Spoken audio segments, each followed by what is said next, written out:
Le château de Pennautier et les vins, c'est une longue histoire puisque nous avons des traces de vignobles appartenant à la famille tout autour du château à partir de 1580 dans les inventaires familiaux.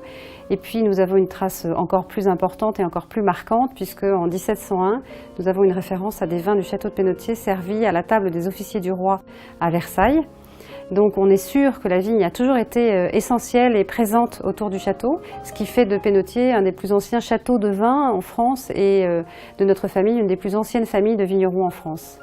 Le château de Pennautier, c'est le vignoble historique de la maison, c'est là où tout a commencé. C'est là où a été pointé du doigt la fraîcheur, l'élégance des vins que l'on pouvait produire dans des zones d'altitude, puisque le secteur du Cabardès est dans l'ouest du Languedoc, c'est le Far West du Languedoc, et c'est à la vue vraiment des vins que l'on produisait là que l'histoire a continué dans d'autres vignobles. À partir de Pennautier, où la famille est enracinée depuis 4 siècles, nous avons souhaité, mon mari et moi, explorer de nouveaux terroirs aux alentours. Dans un rayon proche, nous avons eu le désir de découvrir et de mieux explorer la beauté des terroirs du Languedoc et la beauté des terroirs du Roussillon, qui sont à quelques kilomètres.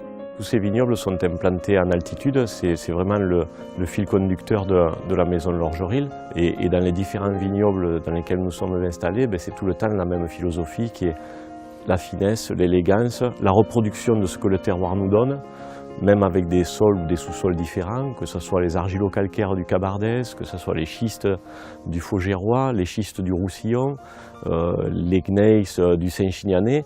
À chaque fois, on va essayer de reproduire et de mettre en bouteille un petit peu tout ce que représente cet environnement. Le château Moulin de Cifre des vignobles de l'Orgeril s'étend sur 80 hectares, dont 30 hectares en production. La spécificité de ce domaine, c'est qu'il y a 3 AOC. AOC Faugère, AOC Saint-Chinian, AOC Côte du Languedoc. L'AOC Faugère est sur schiste, l'AOC Saint-Chinian est sur galets roulés et argilo-calcaire, ce qui nous permet de créer des grands vins en AOC Saint-Chinian et AOC Faugère, qui sont les fleurons de la maison de l'Orgeril. Le château de Cifre Saint-Chinian terroir d'altitude, c'est un vin qui est très coloré. C'est les données de cette appellation Saint-Chinian produites sur des argilo-calcaires. Le vin est gourmand, il y a beaucoup de fruits et de fraîcheur, à la fois en nez et en bouche, avec un sérieux et une complexité, des notes réglissées, beaucoup de rondeur, mais surtout l'élégance et la fraîcheur de fin de bouche.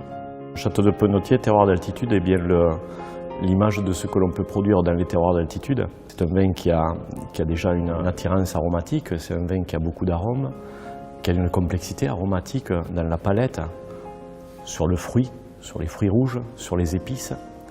La bouche est complète également, elle reprend un petit peu les équilibres de nez, et avec surtout, et c'est l'expression de ce fil conducteur de la maison de l'Orgeril, c'est surtout la longueur et l'élégance des tanins que nous avons, le côté soyeux et les équilibres de fin de bouche, ceux qui se retrouvent dans l'ensemble des vins de la gamme. La maison de l'Orgeril est présente sur 9 appellations du Languedoc-Roussillon et est également productrice de vins de Pays d'Oc dans l'ensemble de ces gammes, en monocépage ou en bicépage, en chardonnay avec le marquis de Pennautier, mais également dans des bicépages de Malbec, de Syrah, de Cabernet Sauvignon, de Sauvignon.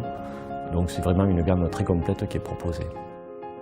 Aujourd'hui, dans un monde qui bouge, c'est une grande chance pour nous que d'avoir à faire vivre cette histoire, cet enracinement historique et familial ancien et authentique, et en même temps de l'inscrire dans le présent, de rendre ces domaines vivants, de rendre ce territoire accessible au plus grand nombre, et de pouvoir ainsi faire partager nos vins ici et aussi aux 4 coins du monde.